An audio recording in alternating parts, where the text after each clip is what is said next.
Ukraine की सुरक्षा guarantee को लेकर पेरिस में यूरोपीय देशों के नेताओं की बैठक के बाद ज़ेलेंस्की ने दावा किया है।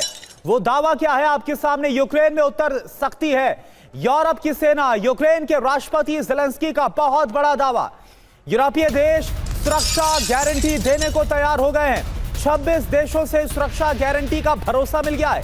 25 से 30 हजार सेना यूक्रेन भेजने का प्लान है और यह दावा ज़ेलेंस्की कर रहे हैं कि यूरोप की सेना यूक्रेन के अंदर दाखिल हो सकती है, वहां पर उतर सकती है ताकि उसे रूस के खिलाफ सुरक्षा गारंटी मिले।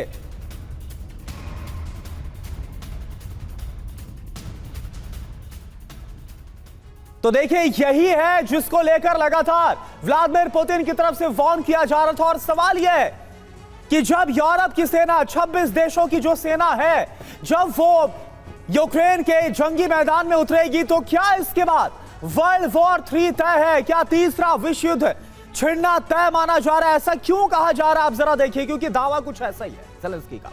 यूक्रेन में यूरोपीय फाइटर वर्ल्ड वॉर 3 का ऐलान। ज़ेलेंस्की के 5 बड़े दावे क्या है। नंबर 1, 26 देश यूक्रेन को रूस से बचाना चाहते हैं। नंबर 2, यूरोपीय देश सुरक्षा गारंटी देने को तैयार हो गए। नंबर 3, जमीन, समंदर और हवा से यूक्रेनी रक्षा करेंगे। नंबर 4, 25 से 30 हजार सैनिक शांति सेना का हिस्सा, यानी कि पीस जो कीपिंग फोर्सेस, इसके नाम पर ये सैनिक रहेंगे। नंबर 5, दशकों तक यूक्रेन को सुरक्षा गारंटी मिलेगी। और पुतिन की चेतावनी क्या है? देखिए, यूक्रेन में पश्चिमी सेना की तैनाती मंजूर नहीं है। सवाल यह है कि क्या जंग और भड़काना चाहते हैं यूरोपीय देश? अब सबसे बड़ा सवाल यही है। हमारे साथ खास मेहमानों का एक पैनल जुड़ चुका है। Lieutenant general retired Sanjay Kulkarni साहब हमारे साथ जुड़ रहे हैं रक्षा विशेषज्ञ के तौर पर। ग्रुप कैप्टन रिटायर्ड डी के पांडे साहब हमारे साथ जुड़ रहे हैं रक्षा विशेषज्ञ के तौर पर। डॉक्टर संदीप त्रिपाठी जी हमारे साथ जुड़ रहे हैं विदेश मामलों के जानकार के तौर पर। कुलकर्णी सर, मैं आपसे शुरुआत कर रही हूँ। क्या यूरोपीय देश इस वक्त आग में घी डालने का काम कर रहे हैं? आपको लगता है कि यूरोपीय देश भड़का रहे हैं? क्योंकि अगर बातचीत की मेज जिस तरह से बातचीत आगे बढ़ सकती है, अगर पुतिन इशारा कर रहे हैं, ज़ेलेंस्की की ओर भी इशारा कर रहे हैं, तो क्या यूरोपीय देश ये होने नहीं देना चाहते क्या? निधि, बहुत बहुत धन्यवाद और आपके दर्शकों को शिक्षक दिवस की शुभकामनाएं, क्योंकि आप सबको शिक्षा देती हैं, सबको ज्ञान देती हैं। बहुत बहुत अच्छा लगता है।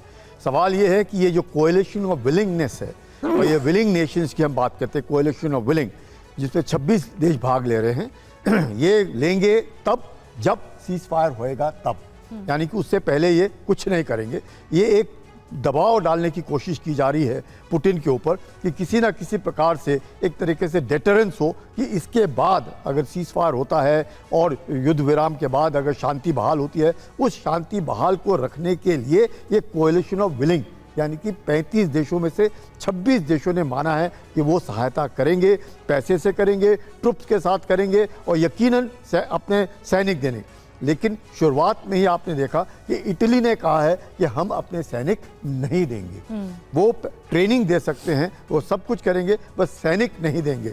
अमेरिका ने अभी तक कोई कंप्लीट आश्वासन नहीं दिया है कि वो भाग लेंगे नहीं लेंगे, लेकिन अमेरिका ने पोलैंड के साथ बात करके, पोलैंड के जो नौरखी हैं, उनको कहा है कि हम आपकी सुरक्षा प्रदान करेंगे। तो सब कोई कोशिश कर रहे हैं। मुझे ऐसे लग रहा है कि ज़ेलेंस्की जो हैं अभी चाहते हैं कि इसके बाद जिस प्रकार से नुकसान हुआ है, उस नुकसान की भरपाई भी यही देश करेंगे। यही देश मिल करके उनकी भरपाई करेंगे, उनको खड़ा करने की कोशिश करेंगे।